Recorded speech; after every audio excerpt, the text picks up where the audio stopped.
Your Blueprint,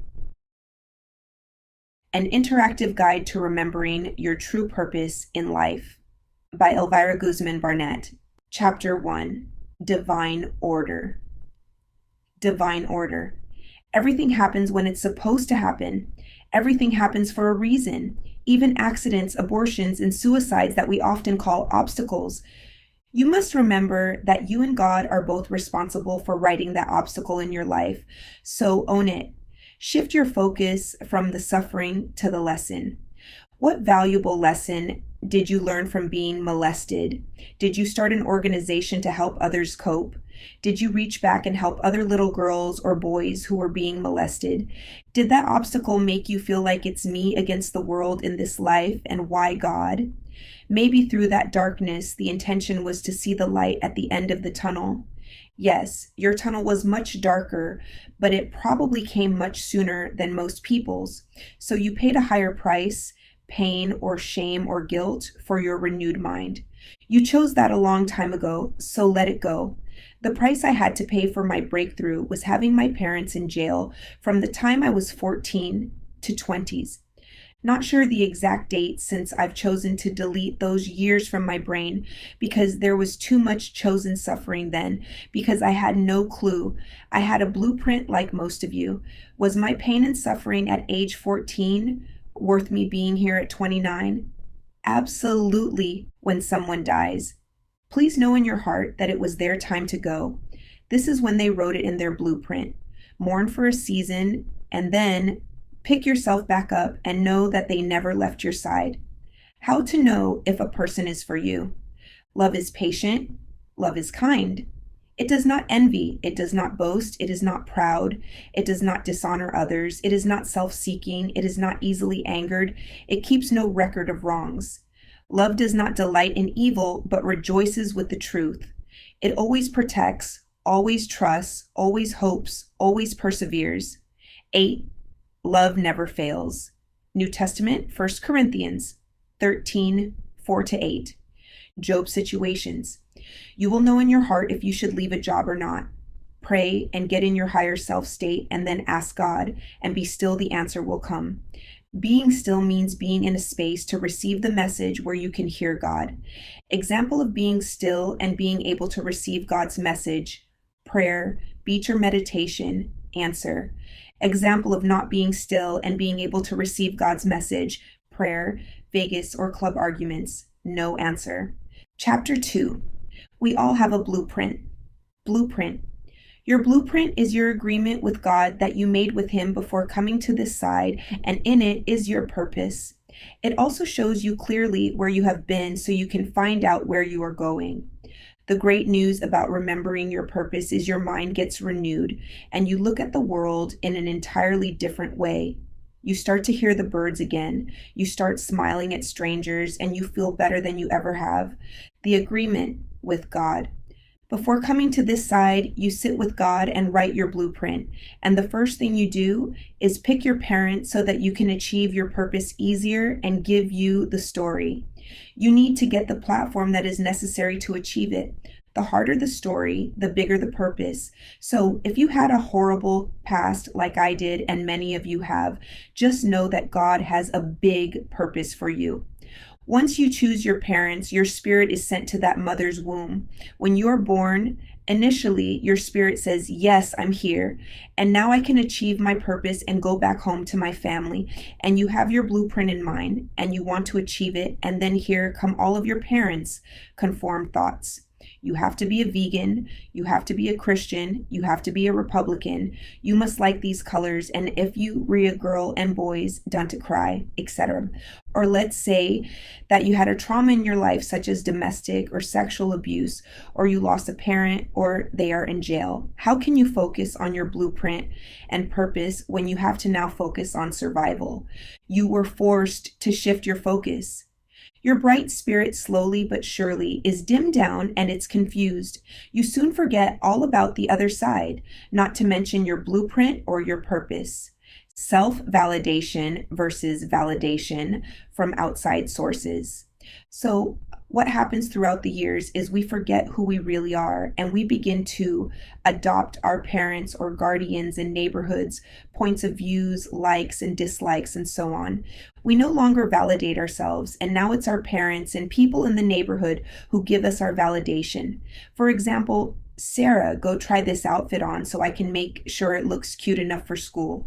Or let me see your hair to make sure it's combed right. You never do it right. Soon after, kids start asking not only their parents for opinion, validation, or approval on attire and hair, but everyone else. How does this look? I'm sure you, Dee, done it too, because I used to. It's a terrible habit we must break. I stopped because I realized that it wasn't an empowering question for me to ask, so I stopped that behavior that I was taught.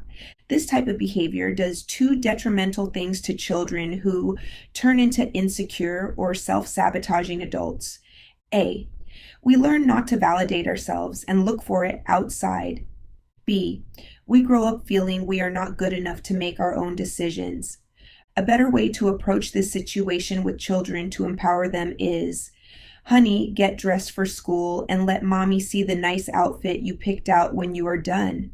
Or, beautiful, go comb your hair for school and I'll go in there and help you in a second. You always do such a great job. To this day, when I go shopping and it's always alone, I put on earphones so that sales associates who are taught this horrible behavior leave me alone, and I simply give them a big smile and wave and say, thanks, I'm okay, and kindly let them know when I'm ready for a fitting room. I don't need them telling me what they think looks great on me or what doesn't look good on me in the fitting room. We have to be very careful what information we allow our ears to hear. For that same reason, I won't go to places where I know I'm not wanted. Or if I know someone is going with bad energy and they will sit at our table, I'll kindly decline to spare myself some repair when I get home to deal with all the negativity they left on me. Example, me. So Noel, how was work? Them. Ugh, I hate them all and they hate me. Me. So Noel, how is your husband? Them. OMG, he's cheating on me and I'm going to go to that girl's house and tell her off. And so on. I'm sure you know who that is in your group. See, I choose to not be around those types of people because I simply don't need that energy. Trust me, I've tried to convert all of the Noels, but like they say, you can lead a horse to water, but you cannot make them drink. Someone can have $1 million, but still degrade and disrespect themselves with their words, instead of being grateful for what God has blessed them with. Greedy people always want more things instead of more love. How to redirect outside expectation and hindering language. As we get older, it doesn't get any better. Our parents shift from telling us what to wear to pressuring us to go to college or to get married and have children. They don't do it maliciously. They do it because they love us, but we must now teach them how to treat us. This was my experience with my mom. I began to feel the pressure to have children, and I had to tell my mom that everything will happen in its time, and when she persisted, I had to break it down to her. The conversations went like this. Mommy, I love you very much, and I want you to understand that my purpose in life is to help many people, and not just the ones I give birth to. When you give me hints about having children, the way it translates to me is that I'm not good enough for you, and that doesn't empower me. I love you very much, and I know those are not your intentions, but I have to tell you my truth because I am trying to protect my heart as much as possible now, and I want you to help me. Okay? She said, Oh, Majita, I'm so sorry. I didn't mean it that way at all. Thank you for telling me. I won't do it again. I love you. That was it. We have to reteach people how to treat us and tell them how their words translate to us. The reality of the 99%. Most people conform to the pressure and end up with a bachelor's degree, if they're lucky, that won't really do anything for them. They are in debt up the wazoo from student loans and credit card debt. They just pick someone to get married and have kids with to get everyone off of their back from asking, are you married yet or do you have kids? On the outside, they look happy, but behind closed doors, they are so empty and miserable inside. They feel this way because they never stop to ask, what do I really want? Or who am I really? I do believe some people have awakened from their zombie state, but some still don't know their purpose, but they know they are here for a reason and they want to find that reason. I can tell people are waking up from the statistics. Divorce rates being high means people are no longer conforming to what society thinks anymore. People have lost hope and now are in search for more. Just in California, the divorce rate is 75%. Which means out of 4 couples who get married in California, 3 of them will wind up in a divorce. Isn't that proof enough? At least now people are getting divorced. Before, people just stayed in their misery until their deathbed.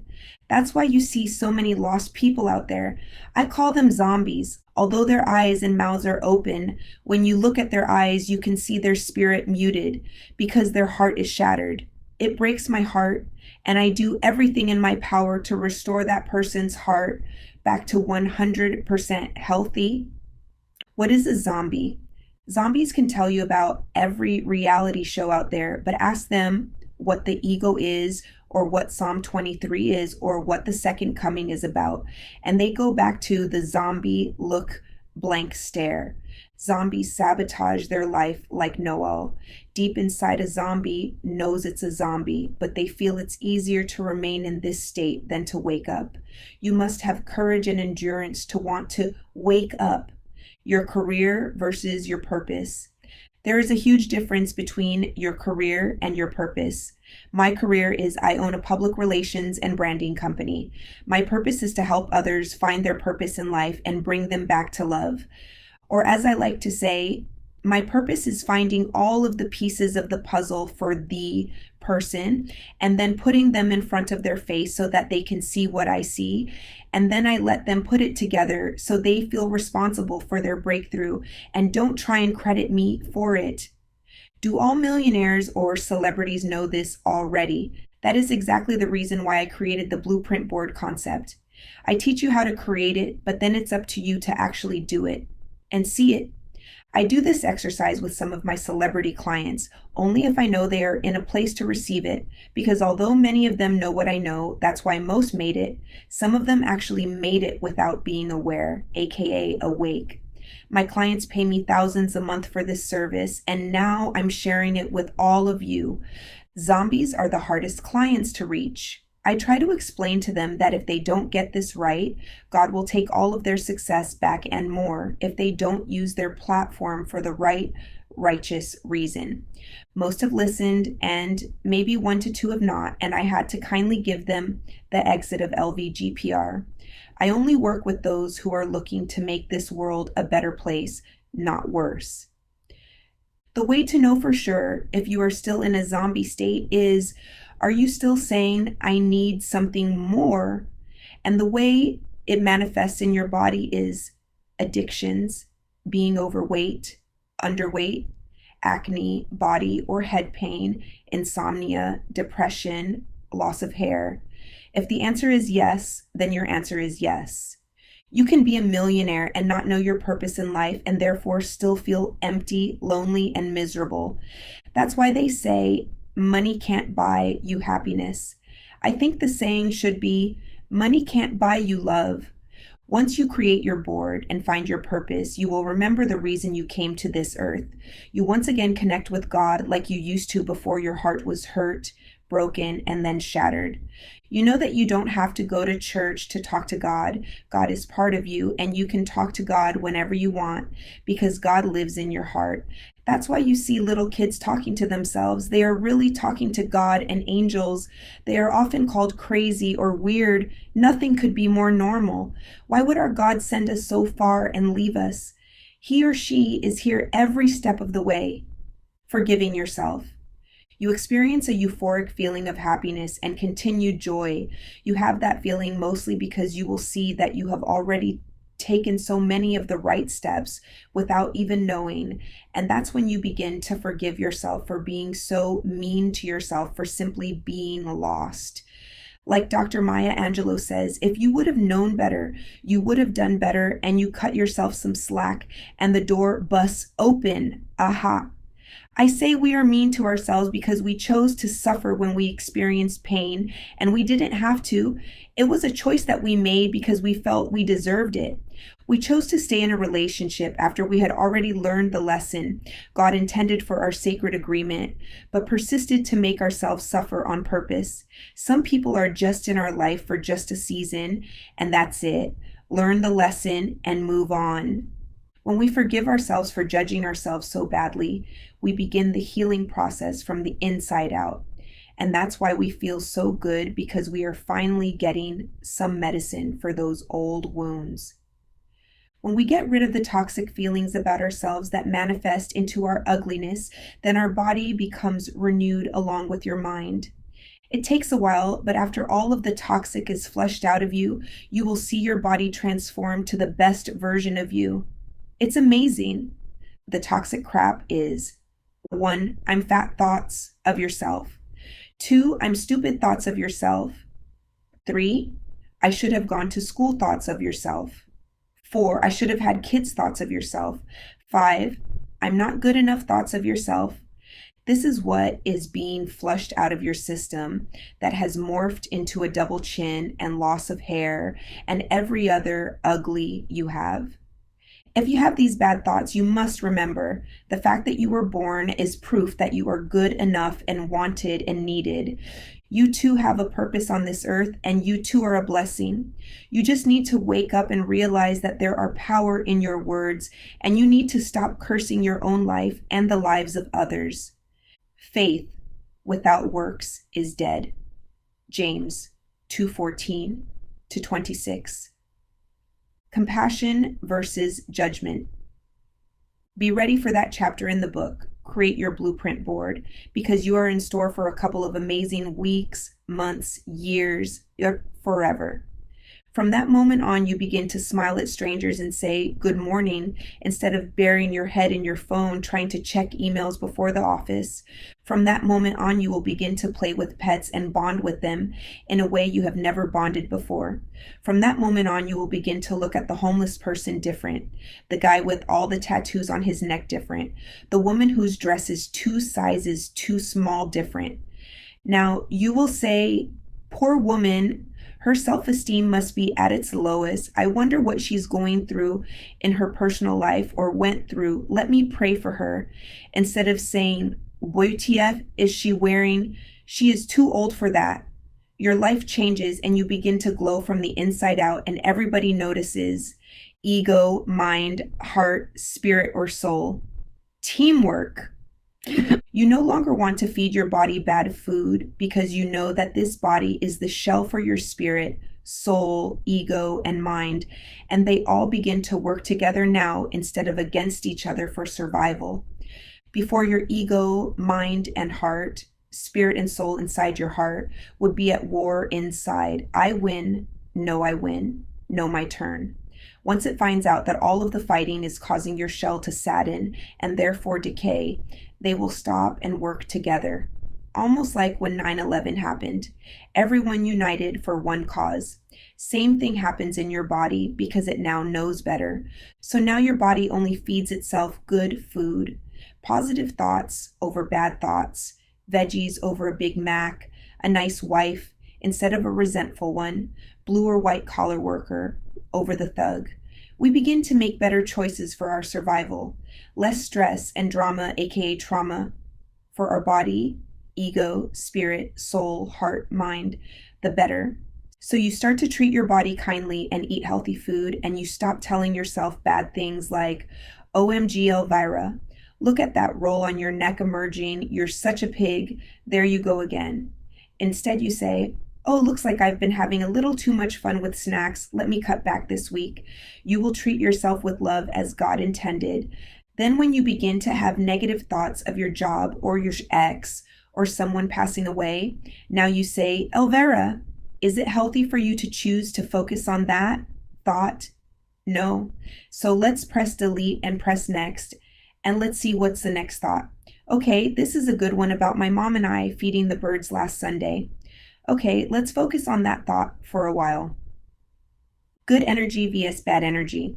What you focus on will grow, and if you choose to focus on negative thoughts, that will produce negative actions, and negative actions will lead to negative behavior, and consistent negative behavior leads to negative life results. I want positive life results, therefore, I only choose positive thoughts and I delete the bad ones.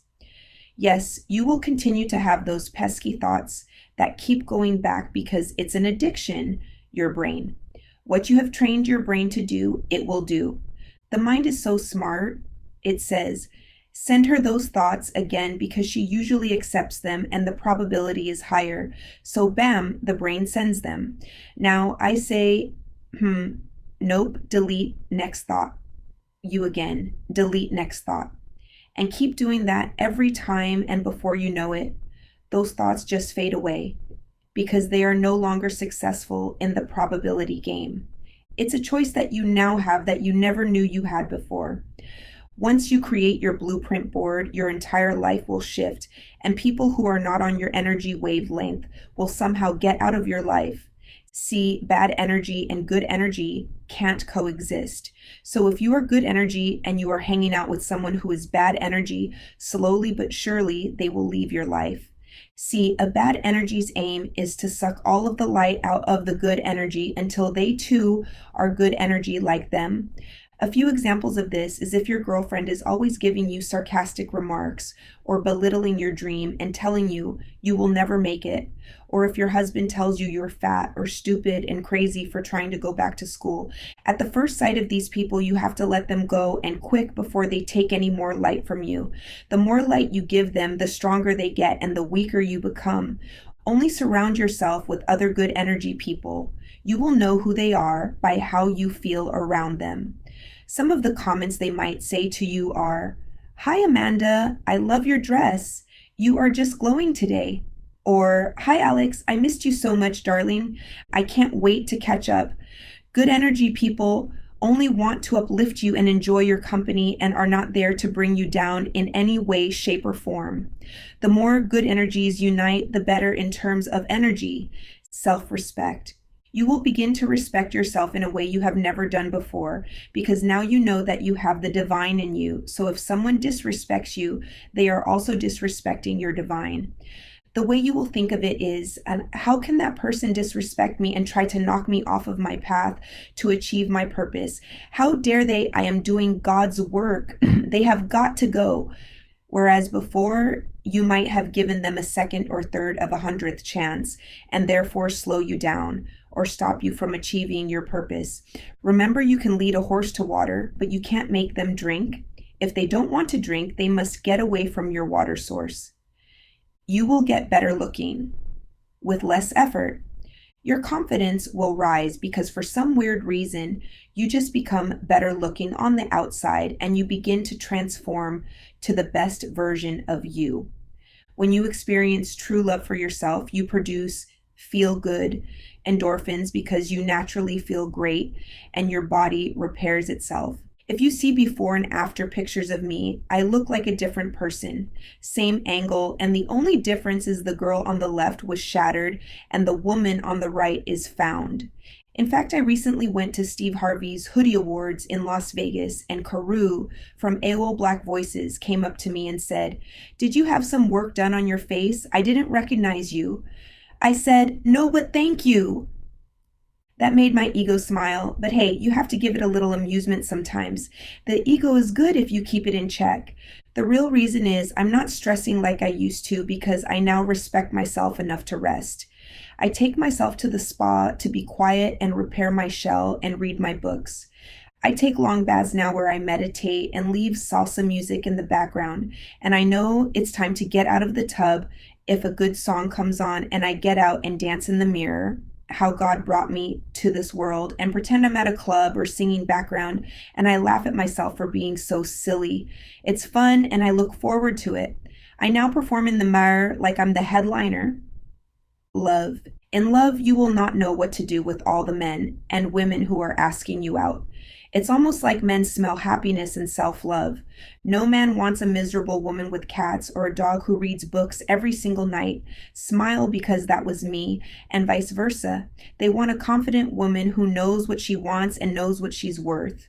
That will be you after this book as well.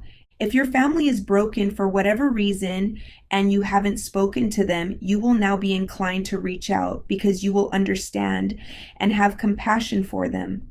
It's a powerful thing. You will begin to live your life on purpose because you will begin to love on purpose. Review guide. Once you create your board and find your purpose, you will be able to make your dream a reality. Example, my dream is to write books. My purpose is twofold. 1, to help others find their purpose. 2, to spread the message of truth and love. Your blueprint board is like knowing you have a test and the teacher gave you a review guide and said, okay, all of this is on the test. Now you must go and research because you will be tested on these particular things. So you increase your odds at achieving your purpose before you go back home. How this looks is like this. If I know that my calling is to act and I'm going to be offered a huge position based on my team, on my blueprint board, then I should probably take an acting class or two to freshen up. Or if I know that my calling is to be a pastor, I probably should read the Bible. Once you remember your purpose, you will begin to pay attention to visions or messages that God has for you, but you must find time for stillness to receive his or her visions and messages for you. For instance, let's say you get a random email about an open call auditions to play Dorothy for a Wizard of Oz play. Now you will pay attention and say, maybe I should go to that. You will begin to pay attention to the small voice inside you so that you can stay on track and finish your tasks quicker, and then you can have more time to enjoy this beautiful world that was created for you to enjoy. The other great thing is that once you create your board and find your purpose, you will be able to spot out other people who have found their purpose when you meet them based on their energy. It's such an amazing feeling of love and unity. Assignment 1. Whose hindering language do you need to address and correct? 2. Are you the 99%? 3. If so, do you want to change? 4. List the degrading comments that you tell yourself about yourself and debunk them.